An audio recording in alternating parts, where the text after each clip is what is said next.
এছাড়া 3.1-এর বীজগাণিতিক রাশি এসে এই অঙ্কগুলো তোমাদের পরীক্ষায় অ্যাভেলেবেল আসে।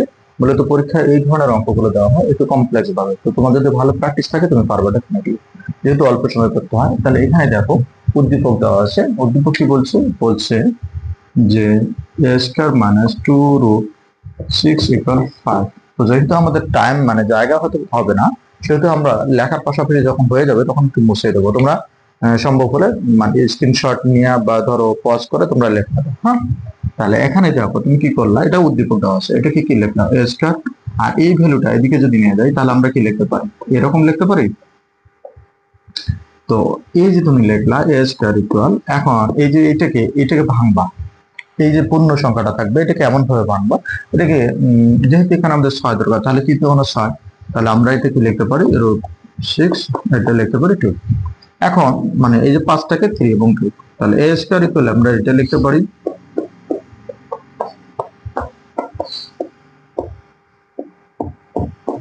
ঠিক আছে। √r² কাটা যায়, √r² কাটা যায়, তাহলে তুমি এখানে কি লিখতে চাও? যদি এটা যদি হয় তাহলে এখন দেখো a² কি লেখা যায়? a² + 2ab + b², তাহলে a + b হোল²। ওকে, তাহলে তুমি উভয় সাইড থেকে যদি স্কয়ার বাদ দাও তাহলে কি লেখো? a লিখতে পারো √3 + √2। তাহলে এটা তুমি যদি একটা ভ্যালু, এটা তুমি বলো যে আমি এটাকে বললাম 1 নং সমীকরণ। এখন তুমি এই মানটাকে যখন 1/a করবা, তাহলে এদিকের মানটা 1/a হবে, তাই কিনা বলো? এখন এরকম যখন রাশি আসে, এই রাশিগুলো আসার পর তুমি কি করবা? এই রাশিগুলো আসার পর দেখো 1/a ইকুয়াল কি করবা? এই যে মানটা থাকবে এই মানটার প্লাস মান থাকলে মাইনাস মান দিয়ে উপরে নিচে গুণ করবা, আর মাইনাস মান থাকলে প্লাস মান দ্বারা গুণ করবে। তাহলে কত আছে? √3 - √2, তাহলে √3 + √2, √3 - √2। ওকে, তাহলে দেখো উপরের এবং নিচেরটা একই জিনিস, আমরা কেটে দিলে আগেরটাই চলে আসে, মানে কোনো পরিবর্তন হয় না, কিন্তু কাজের সুবিধাতে আমাদের এটা নিতে হয়। তাহলে তুমি এখানে কি করলা? 1/a ইকুয়াল, তাহলে কি করলা? √3 - √2, এটা কি দেখো a + b * a - b, তাহলে a² - b²। ওকে, তাহলে √r² কাটা যায়, দেন তুমি কি লিখতে পারো? এটা লিখতে পারো √3 √2, আর এখানে লিখতে পারো 3 - 2, দেন 1/a ইকুয়াল লিখতে পারো √3 - √2। ঠিক আছে, এটা তুমি বলো যে 2 নং সমীকরণ। এটা আমাদের 1 নং সমীকরণ, এটা 2 নং সমীকরণ। এখন এই অঙ্কগুলো করার ক্ষেত্রে এতদূর পর্যন্ত সবাই ভালো।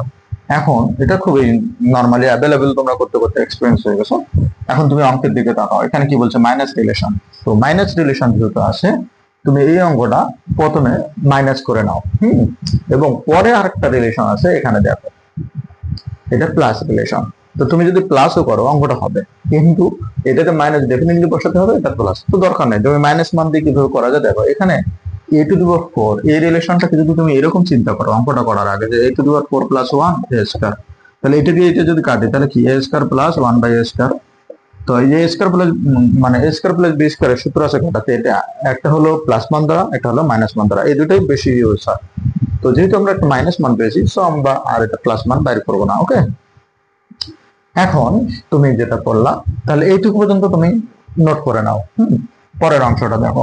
পরের অংশটা আমরা একবারে লেফট হ্যান্ড সাইডে চলে যাবো। লেফট হ্যান্ড সাইডে যদি চলে যাই,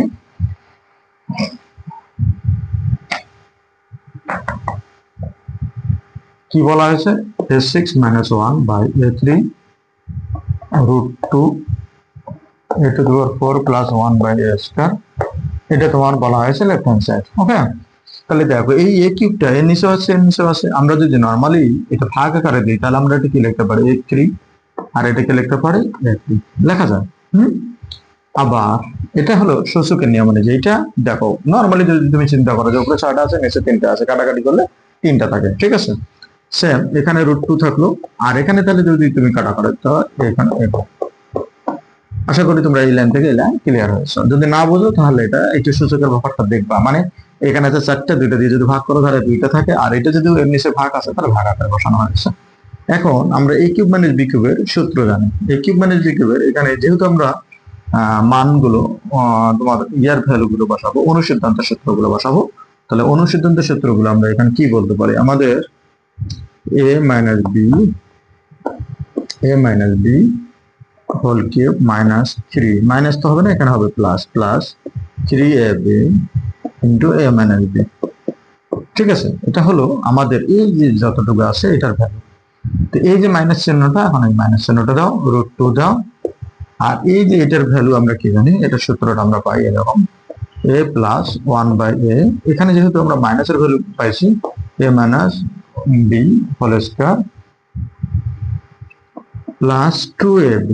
ওকে, তাহলে এখানে যেহেতু ফার্স্ট ব্র্যাকেট এই জন্য সেকেন্ড ব্র্যাকেট ইউজ করছে, তাহলে কি এই a আর এই a কাটা যায়, এটা a কাটা যায়। তো এটার মান আমরা কি জানি, এটার মান আমরা জানি 2√2, তাহলে এটা আমরা মান পাইলাম প্লাস 3 ইন্টু 2√2। এখানে কত পাচ্ছি √2, আর এখানে আমরা 2√2 স্কয়ার প্লাস 2, তাই তো। এখন এই অবস্থায় যদি আসে তাহলে তুমি দেখো এইটার উপরে 2 আছে মানে কত 8, আর এমনি 2 এর উপর কিউব আছে তার মানে কত 8, আর √2 এর উপর কিউব আছে মানে কত 2√2, তাই কিনা। তাহলে এই দুটো যদি গুণ করো তাহলে আসে কত 16√2 প্লাস এখানে কত আসে 6√2, এখানে √2। এখন দেখো 2 এর উপর স্কয়ার মানে কত 4, 4 দুগুণ 8, তাহলে এখানে কত পাচ্ছ 8 2 10। এই দুটো যদি তুমি করো কত আসে 22√2, এই দুটো 22√2, এখানে বিয়োগ তাহলে কত 10√2, তাহলে কত আসছে আমাদের 12√2। এটা কি বলছে রাইট হ্যান্ড সাইড। আশা করি তোমরা এই অঙ্কটা ক্লিয়ার হয়েছে। দেখো ঠিক আছে,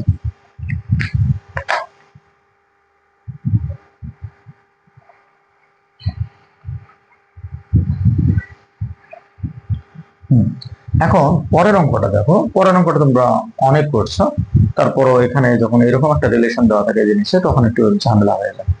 তো এখানে উদ্দীপক কি বলছে, উদ্দীপক বলছে p equal x³ plus 1/x³, এটা বলছে। হ্যাঁ, তো এখানে p এর ভ্যালু কত বলছে 18, তো এখানে x³ প্লাস 1/x³ এটা অঙ্ক দিয়েছে। তাহলে তুমি কি করবা, 18 রাখো, আর এটাকে যদি তুমি লসাগু করো তাহলে কি x³, তাহলে এটা গুণ করলে কি x⁻6 প্লাস 1।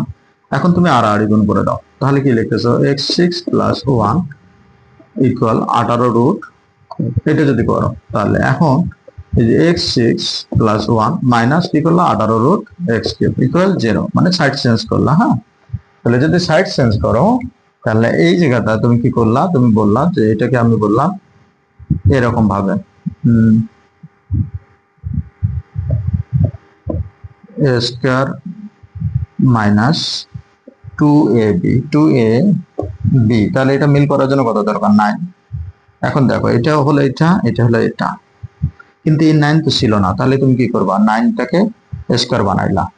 তাহলে a square minus 2ab plus b square, যেহেতু এটা ছিল না এটা বাড়াইছো তাহলে এটা আবার কমায় দাও। তাহলে এইটুকু পর্যন্ত ঠিক আছে, কিন্তু এই ভদ্রলোক 1 এখনো বাকি আছে, তাহলে এই 1টাকে এখানে দিয়ে দাও ইকুয়াল 0। ওকে, এটা দেওয়ার পর তুমি এখন দেখো এই যে প্রথম যে অংশটা এটা তুমি কি লিখতে পারো a square minus 2ab plus b square, তাহলে এটা b এটা, তাহলে কি লিখতেছো a minus b whole square, আর এটার বাকি থাকে কত 9 9 81 প্লাস 1 ইকুয়াল 0। তো এই যে আসার পর তুমি এখন কি করলা, বা x³ মাইনাস 9 এর উপর স্কয়ার দিলাম, আর এখানে যদি আমরা এটা সাইড চেঞ্জ করি, এটা সাইড চেঞ্জ করলে কি হয় এই জিনিসটা এদিকে চলে যায়, এটা চলে গেলে কত আসে 80, 81 থেকে 1 গেলে 80। ঠিক আছে, এখন এখানকার যেহেতু স্কয়ার আছে এটা আমরা স্কয়ার বানাই নেব, তাহলে x³ মাইনাস 9 স্কয়ার ইকুয়াল এই স্কয়ারটাকে যদি তুমি মনে করো তুলে দাও, তুলে দিয়ে যদি তুমি এইটা এইভাবে লেখো এটা লেখা যায়। হ্যাঁ, আবার তুমি স্কয়ার আকারেও লিখতে পারো, তুমি যদি মনে করো এই স্কয়ারটাকে যদি রুট মানে বর্গমূল করে দাও তাও হবে, আবার তুমি যদি ইয়া করে দাও হবে, যেটা মন চায় দাও। তাহলে তুমি মানে দেখো এটাই তুমি এভাবে লিখতে পারো x³ মাইনাস 9 এটা আছে, আর এটাকে তুমি এরকম বানাইতে পারো, তাহলে 580 4√5 এটা এভাবে, তাহলে এই যে স্কয়ার স্কয়ার কাটা যায়। তাহলে তুমি এখানে এই লাইনটাও লিখতে পারো, যেমন এই যে দেখো এটা এইভাবে লিখতে পারো -9 ইকুয়াল এটা লিখতে পারো 4√5, আর এটাকে তুমি যেটা লিখতে পারো x³ মাইনাস 9 ইকুয়াল 4√5। দেখো দুটো সেম ব্যাপার, হুম, তুমি যদি মনে করো যে এটা তোমার ভালো লাগে তুমি এটা করো, যদি তোমার মনে করো এটা থেকে এটা আসতে ভালো লাগে তুমি এটা করো, যেটা ভালো লাগে। হ্যাঁ, এখন এই যে তুমি আসলা, এখন তুমি কি করবা, এই যে এক্স কিউব, এখন এই মানটা এদিকে নাও, তাহলে এই মানটা যদি এদিকে নাও তাহলে কত, 9 4 √5। তো এর আগে আমরা একটা অঙ্ক করছিলাম, এই যে এই অঙ্কটা, এই অঙ্কটার ক্ষেত্রে আমরা এরকমটা রাশি পাইছিলাম উদ্দীপকে, এই যে দেখো উদ্দীপকে। তো এখন আমরা কি করব, উদ্দীপকে এটা যদি পাই তাহলে এখন আমরা এটা লিখবো এক্স কিউব ইকুয়াল, এটা আমাদের 5 এবং 4, এখানে যখন 4 যেহেতু আসে তাহলে আমরা লিখতে পারি 4 তাহলে ইয়ে হয়ে গেল। তাহলে এটাকে আমরা লিখতে পারি এক্স কিউব ইকুয়াল, এটা লেখার পর কি লিখতে পারি, এটা 5 স্কয়ার প্লাস 2 a